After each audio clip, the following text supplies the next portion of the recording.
stop the chain of transmission. What we learned is that there'll be a closure of schools from K to 12, currently for a 3-week period. Mass gatherings of groups over 100 people will be prohibited in the same room or space at the same time, including parades, fairs, and festivals. This does not include offices, restaurants, grocery stores, airports, and religious gatherings. What we do advise people is to start to think about social distancing. Remember, this is 6 feet. 6 feet, so trying to provide some space where you can in terms of how it can be transmitted. It doesn't sit and stay in a room for long periods of time. It's important to explain that to folks. People are thinking it sits in the air and there's an exposure risk. This is droplets. This is droplets. So remember that. Visitation at nursing homes and psychiatric hospitals will be prohibited. This is at the state level, as well as workers at these facilities having temperatures taken on a regular basis. And why is this happening? We recognize, based on what's happening in Seattle and what we understand to date about this particular virus, is that seniors and people with chronic illnesses like heart disease and like asthma, people with limited lung function, and people with suppressed immune systems because of cancer treatment, for example, are most at risk. So these steps are being taken to protect our fragile citizens. In terms of other recent events, college students are returning to Ohio from schools around the country, and sporting events are canceled. So we have to think about what's happening now at the state level in colleges. We know that there's many colleges that have gone to remote classes as a way to prevent these congregating of people. You've all seen Dr. Acton describe this epidemic curve. We are trying to blunt the curve, to break chains of transmission in every place that we can in order to try and reduce the number of cases going forward.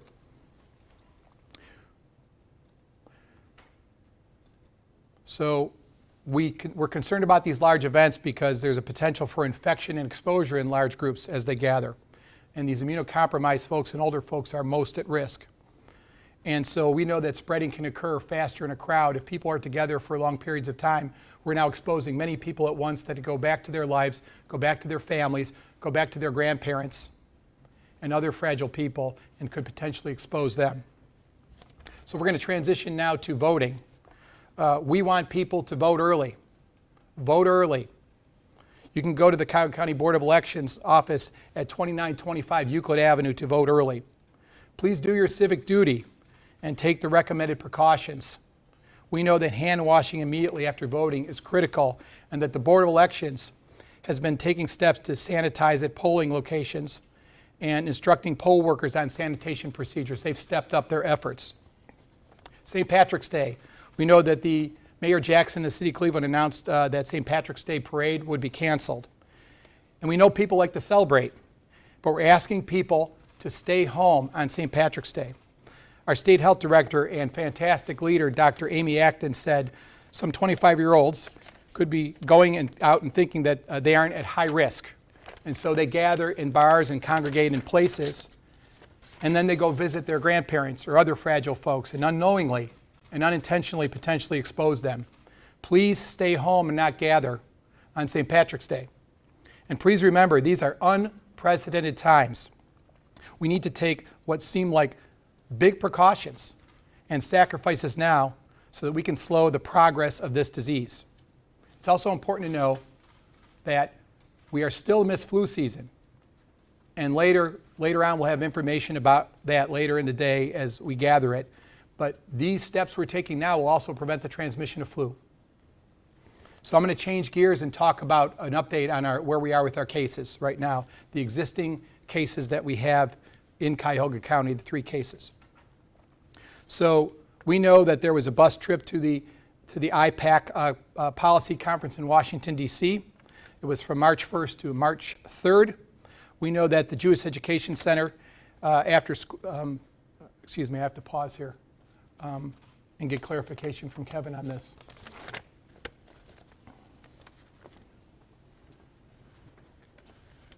It was held during this time. Yeah, and that's the building that closed. Oh, yeah, okay. All right. All right, we know that there have been media reports about a building that closed, the Jewish Education Center, after-school program at Mandel Jewish Day School. We know that there was a closure there. In terms of, for the first case, the onset illness date was March 6th, and specimens were collected as reported in the media at UH Cleveland Medical Center for COVID-19 testing on March 8th. Specimens were analyzed on March 8th at Ohio Department of Health lab, and we were informed of positive lab results on March 9th. For the second and third cases, this is the cruise in Egypt, which occurred February 26th through March 4th. The onset date of illness for the second case was February 29th. The onset case of illness for the third case was March 5th. They returned to Cleveland on March 5th. Specimens were collected also at the UH Medical Center for COVID-19 testing on the 7th. And specimens were tested on the 8th of March at the Ohio Department of Health lab, and we were informed of the results of a positive lab for COVID-19 on March 9th. The total number of close contacts identified to date have been 56. We've been instructed to, all these have been instructed to self-quarantine and self-monitor for their symptoms. So what happens is that, along with travelers that are returning from areas of concern around the world, these folks are taking their temperatures and reporting twice daily their symptoms to us. So it's happening around the country through local health departments and state health departments. And they need to monitor themselves for 14 days during that quarantine period. It's important to know what quarantine is versus isolation. Quarantine is for healthy people that may have been exposed to sick people. And so the idea is if they're quarantined for 14 days, it can prevent the spread of illness should they have an onset of symptoms. Isolation is for people who are sick to also prevent spread to healthy individuals. In terms of testing, you need to contact your medical provider with concerns. Consider telehealth.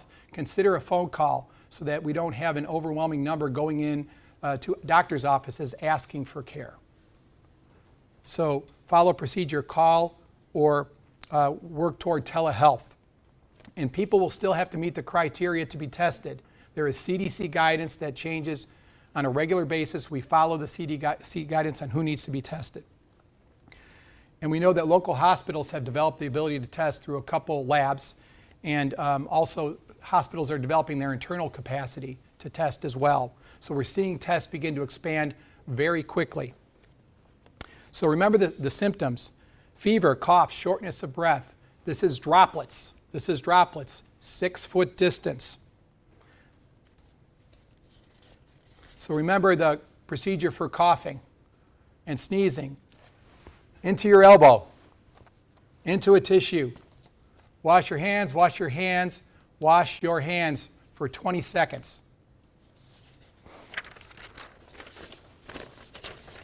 %, alcohol concentration for hand sanitizers. Don't share cups, don't share spoons, don't share utensils. Same message we have for other infectious diseases. Don't make food for anyone if you're sick. Don't go to work or school if you're sick. And clean frequently touches surfaces, doorknobs, light switches, counters, keyboards. So we have websites we want you to follow. First of all, you have coronavirus.ohio.gov, cdc.gov, ccbh.net/coronavirus, and know that there is a number still being staffed 7 days a week for 11 hours at the Ohio Department of Health. That number is 1-833, the number 4, ask ODH. Again, 833, the number 4, ask ODH. And please understand that things are changing by the hour. These are unprecedented times. So we appreciate your patience and understanding. We know there's a lot of anxiety, and we certainly understand. But what we want people to do is to heed the recommendations, to follow the leadership that the governor has shown around reducing mixing of folks in order to break the chain of transmission. So we want people to be part of the public health solution here and to follow the guidance that's being released around mass gatherings, understand why schools, K through 12, have been temporarily closed, why businesses and colleges are looking to move remotely to provide their classes. These are all steps to prevent those interactions and close exposures. So with that, we can take questions in a moment. I'd like to stop and get a drink of water, if it's okay with all you. And I'll repeat the questions as Kevin suggested we should do.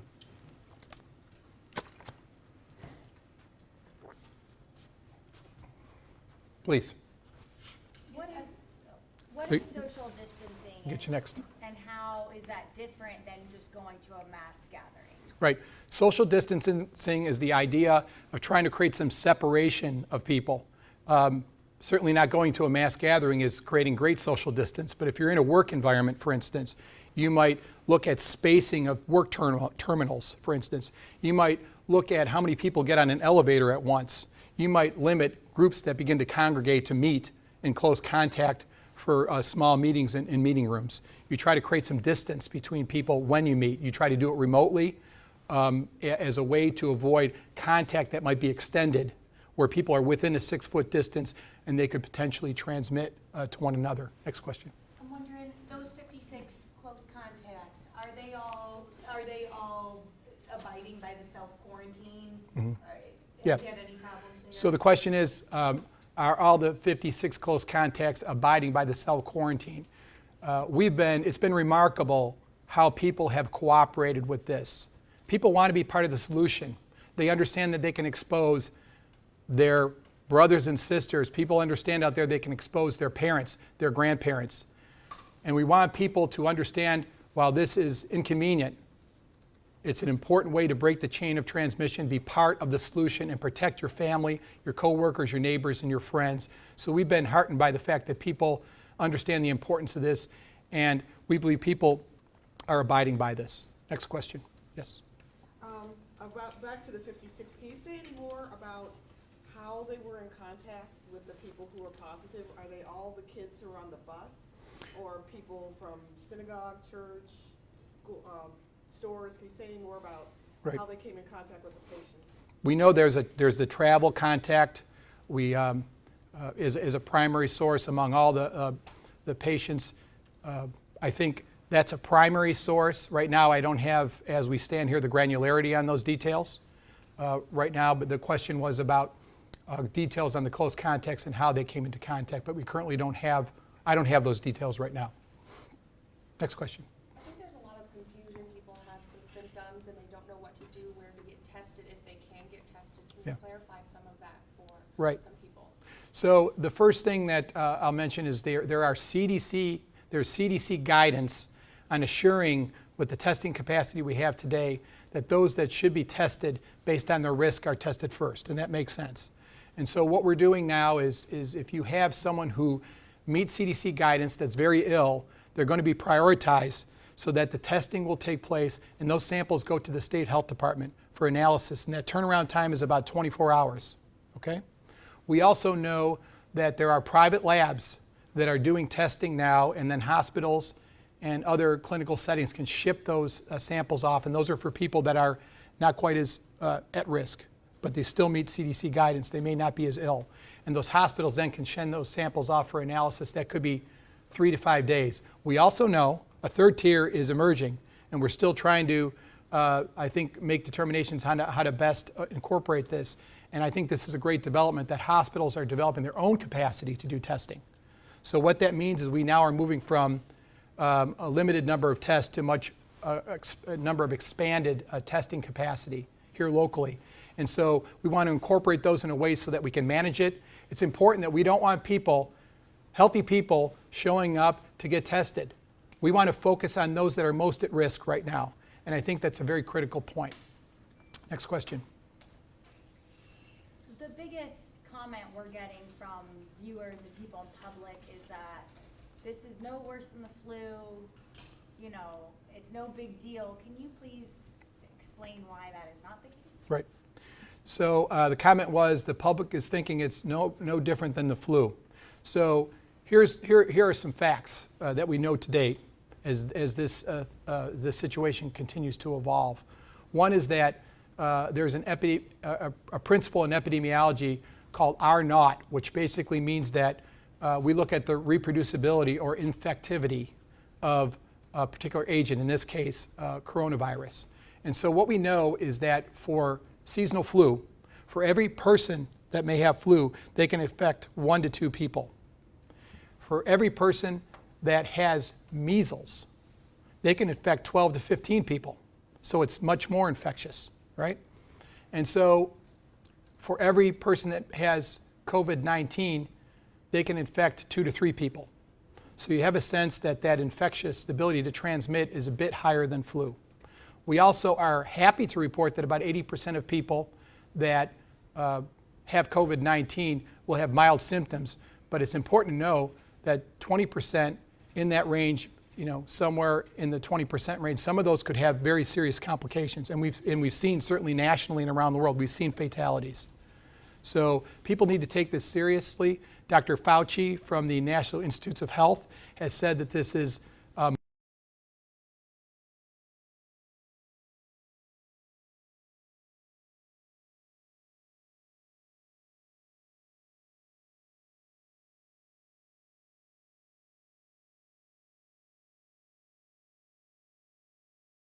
diseases have no borders. They will move because we interact in the way that humans do. So until we begin to incorporate these steps, as we begin to incorporate these steps that Governor DeWine has laid out for us, and I think, again, he's shown incredible leadership, public health leadership, to try and stifle these chains of transmission.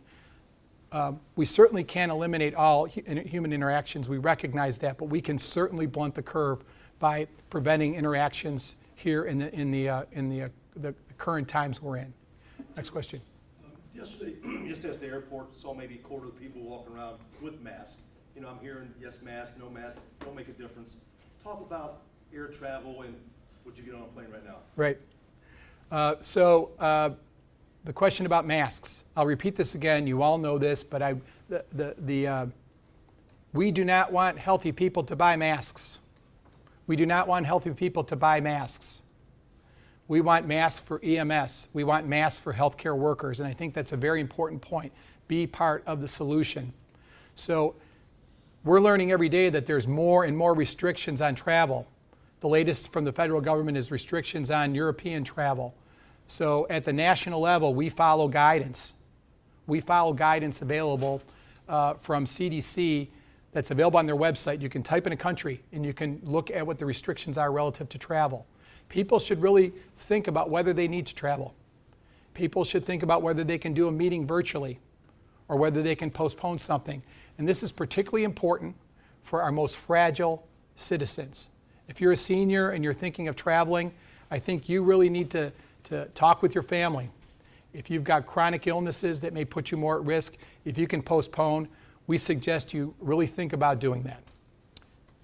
And you say 80% of people do have these mild symptoms. Is there really, can we really say, do we have a grasp of just how many people actually do have this? So what we don't have is what we call the denominator. We don't know, given the fact that there may be people that have no symptoms, we don't have a sense of exactly how many people in the United States locally have it. And so it's hard to know right now. What we do know is that given that it does spread, for every one person, 2 to 3 people can get it. We're taking steps now to prevent these interactions. This is sound public health practice. This is disrupting to people, and we recognize that. But we think that people need to understand that these steps are important. These steps are important, and we appreciate their understanding during these disruptions and their patience. But it's time for us to recognize that we have a responsibility in society, each of us, to get on board with the new recommendations from the state and from the federal government to be part of this solution. I'm wondering, there's been a discussion nationwide of testing capability. Yep. I'm wondering if there are any cases in Cuyahoga County where health officials or you folks or whomever want to get folks tested and are running into problems there. Well, I think nationally, the ramp up in testing is there's been a lot of talk about the ramp up in testing. The question is about national testing. Are there people that want to be tested? I think what we've all done is adapted to whatever testing is available and triaged. We'd all certainly like to be able to come to a point where we could test all the folks that wanted to be tested. But right now, we're triaging because we are working with available tests and ramping up. I think that's going to change very quickly. I think we're going to see more hospitals that develop their own internal capacity to test. And with, I would say in the coming days and weeks, we're going to see a lot more testing occur. So while there was that frustration early, I think that things are going to change very soon. Next question. With that, will we likely see these 3 cases, rise to more? Yes, I expect that there will be more cases in Cuyahoga County. I think we can anticipate more cases in Cuyahoga County. We can anticipate more cases in Ohio. The restrictions on moving around, socializing, obviously no large gatherings. Should someone go to a friend's house for dinner tonight with 5 or 6 people gathering? Right. I think you can do that and try to take precautions.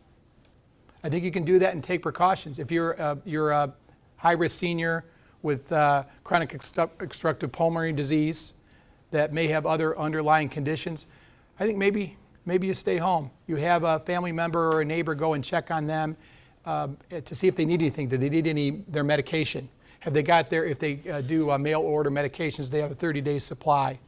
Look out for your neighbors. Look out for your older relatives and provide support. We have a long-standing recommendation around just general preparedness that people think about having available food supplies or frozen food or things that they need around medications available for them should they just need to stay put.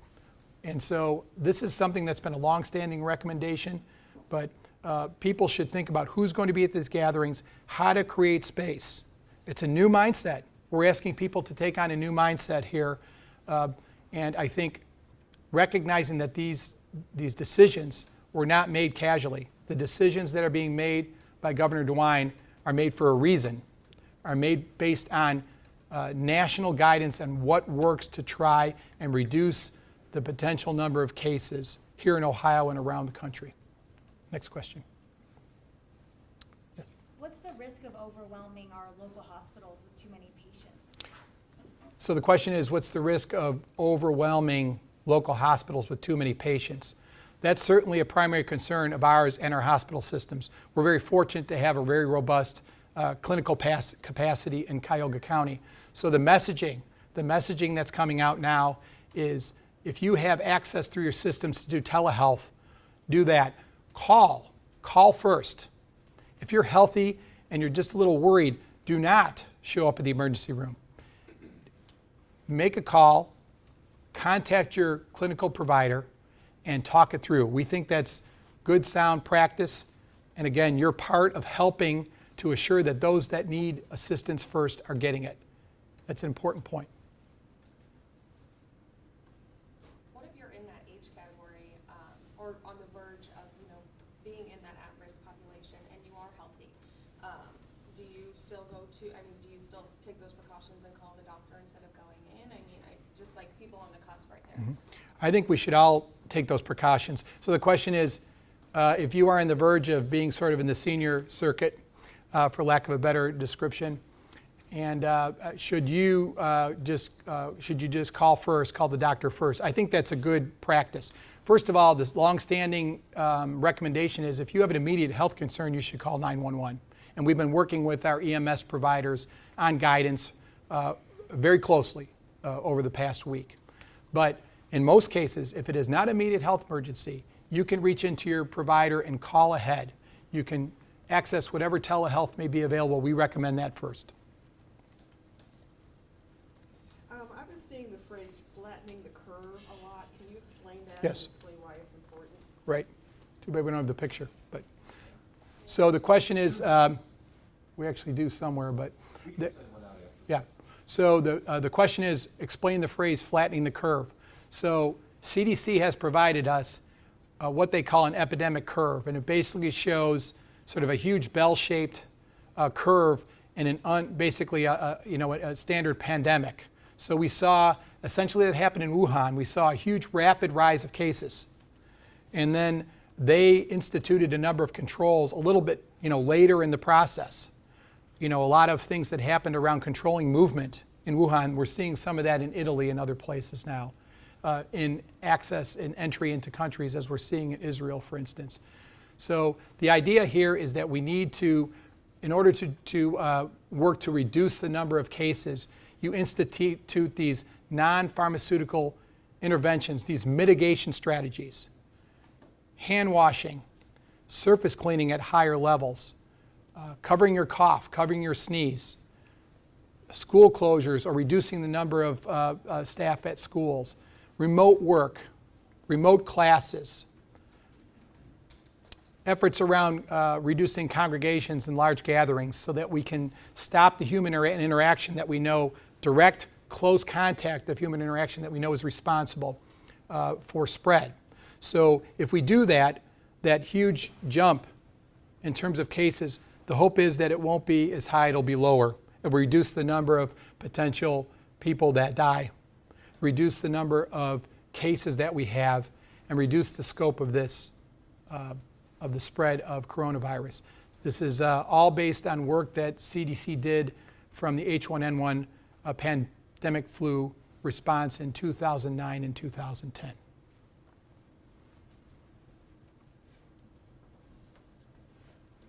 Take one more. Anybody else have a question? If you're in contact with, like if you don't have any symptoms, but maybe someone that you were with had symptoms of something or isn't feeling well and got tested, are you contagious when you don't have symptoms? I mean, when does that come into play? So the question is, are you contagious if you don't have symptoms? And what do you need to be concerned about? That's essentially the question. Okay. So here's what's happening right now. If you were exposed to a known positive case of COVID-19, you're going to be self-quarantining now as a precaution, whether you have developed symptoms or not. If you have traveled to an area where they're seeing widespread COVID-19, you're going to be quarantining in the same way, home quarantining. And so it's important to know, and in other circumstances with risk, you'll be home quarantining. What we don't know, it's unclear as to whether people who don't have symptoms can